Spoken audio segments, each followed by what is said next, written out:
Living with vision loss is not something you figure out all at once. It's a journey, and that journey unfolds over time. There are new tools to try and new skills to learn, and some days feel easier than others. Everyone's experience looks a little different, but what matters most is knowing that you don't have to do this alone. Confidence grows faster, and so does independence, when you're connected to resources and people who understand what you're going through. In fact, community is one of the most powerful tools available. Connecting with others who have personal and professional experience with vision loss can provide reassurance, ideas, and encouragement. Peer support groups are a great example. Whether they meet in person, online, or by phone, support groups offer a place to ask questions, share experience and strategies, and feel understood. One of the other areas that I found out about technology was really through Facebook groups. I did join a Facebook group for assistive technology for the blind and visually impaired. Some organizations even create one-on-one opportunities for bringing people together who are newer to vision loss with those who have already navigated similar changes. Online forums and social media groups that are focused on low vision and blindness also offer a place to exchange advice, celebrate successes, and support one another. There are many professionals who can help too. Low vision specialists, rehabilitation experts, and technology trainers can all offer instruction and guidance. And you can learn about all the assistive technologies we've discussed in this series: smart home devices, navigation tools, entertainment, and more, with hands-on support. So I was taught by someone who could relate to me and my struggle and my journey.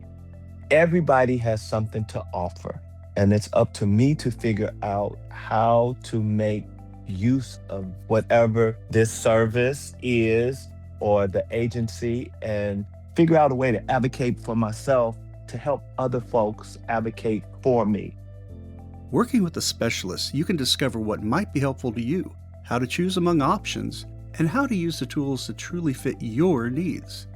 You can even try things out before deciding what to buy.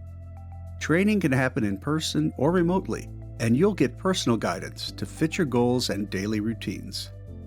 The Chicago Lighthouse is a great place to start, and we can help you find other community agencies too, along with national resources and hotlines, and more.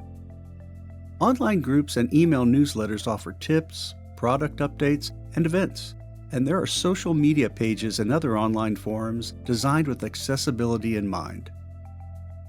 We can also help you find webinars and workshops that focus on adaptive technology and living with low vision, making it easier to keep learning and stay connected. Being involved keeps you informed, and it reminds you that support is always available. It's normal to feel uncertain at first. Learning something new can feel overwhelming because progress doesn't happen all at once. It happens step by step through small victories, like mastering a new tool, asking a question and getting it answered, or trying a different approach. Over time, what once felt difficult often becomes familiar, and that's empowering. When I was first referred by an ophthalmologist to the Chicago Lighthouse, well, that was like, oh, who, me? But honestly, there's been a life-saving kind of friendship and place where I feel that I can get the help that I need. And ever since then, the Lighthouse has been part of my life. Vision loss is a change, one that takes learning, adjusting, and ongoing support.